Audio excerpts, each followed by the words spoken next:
దక్షిణాది రాష్ట్రాలకి బాహటంగా అన్యాయం జరుగుతూ ఉంది. నిధుల విషయంలో బాహటంగా అన్యాయం జరుగుతూ ఉంది. బీజేపీ ఏతర పార్టీలు అధికారులు ఉన్నటువంటి కర్ణాటక, తెలంగాణ రాష్ట్రానికి కనబడే విధంగా అన్యాయం జరుగుతూ ఉంది. ఇది మంచి పరిణామం కాదు. భవిష్యత్తులో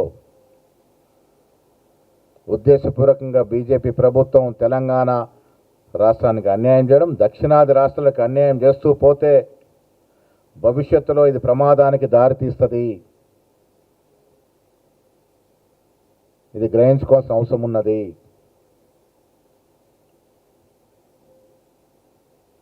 ట్యాక్సులు కట్టడంలో కానీ, కేంద్ర ప్రభుత్వ ఆదేశాలని పాలించడంలో కానీ దక్షిణాది రాష్ట్రాలు నిక్కచ్చిగా పాలన చేస్తూ ఉంటే సీట్ల విషయంలో కోత, నిధుల విషయంలో కోత, ఈ వివక్ష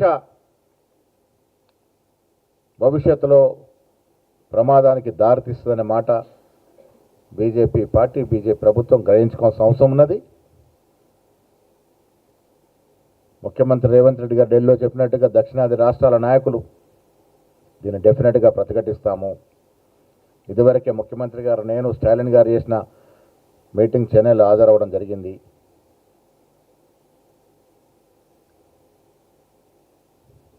దేశ స్వాతంత్రంలో, దేశ నిర్మాణంలో దక్షిణాది రాష్ట్రాల పాత్ర గణనీయంగా ఉందనే మాట గ్రహించుకోవాల్సిన అవసరం ఉన్నది. కాంగ్రెస్ పార్టీ దూరదృష్టితోనే ఆనాడు నెహ్రూ మొదలుకొని మన్మోహన్ సింగ్ వరకు దేశ సమగ్రత, సమైక్యత కొరకు సరైన మార్గాలతో ముందుకు నడిచినటువంటి పరిస్థితి. ఇవాళ సీట్ల కోత దక్షిణాది రాష్ట్రాలకు తీరని అన్యాయం చేస్తూ ఉంది. అందుకే దొంగ ముసుగేసుకొని మహిళా బిల్లుని ముందు పెట్టి వెనక డీలిమిటేషన్ పాస్ చేయించుకోవాలని కుటిల ప్రయత్నం చేసిన బీజేపీ ప్రభుత్వానికి చెంపపెట్టు నిన్నటి ప్రజాస్వామిక విజయం. నిన్న కాంగ్రెస్ పార్టీ నాయకులు ఖర్గే నేతృత్వంలో ప్రతిపక్ష పార్టీలన్నీ కూడా ఏకమై ప్రజాస్వామ్యంలో ఒంటెద్దు పోకడకి తావులేదని, నియంత్రత్వానికి తావులేదని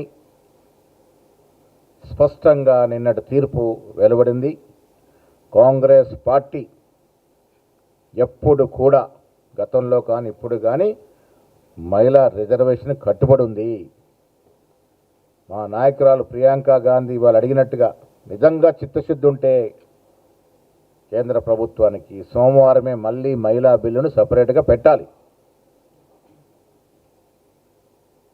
డెఫినెట్గా కాంగ్రెస్ పార్టీ, మిగతా పక్షాలు సంపూర్ణంగా మద్దతు ఇస్తాయి. స్పష్టంగా మహిళా బిల్లును ప్రత్యేకంగా పెట్టాల్సిందిగా కాంగ్రెస్ పార్టీ డిమాండ్ చేస్తూ ఉంది. మీరు పెట్టకుంటే 2028లో వచ్చేది కాంగ్రెస్ ప్రభుత్వమే. అది గుర్తుపెట్టుకోవాల్సిందిగా మీ అందరి ద్వారా వారికి సెలవిస్తా ఉన్నాం. Thank you.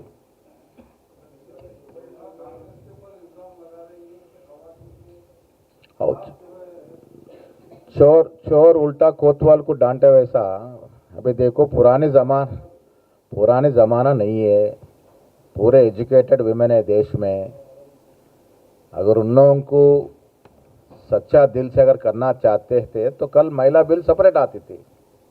क्यों इंटरलिंक करे डीलिमिटेशन से? जानबूझ के इंटरलिंक करे ताकि बिल हार जाए.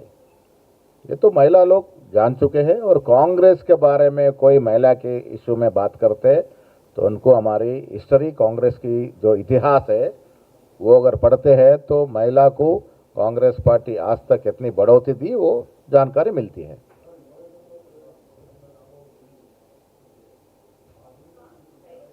ये भी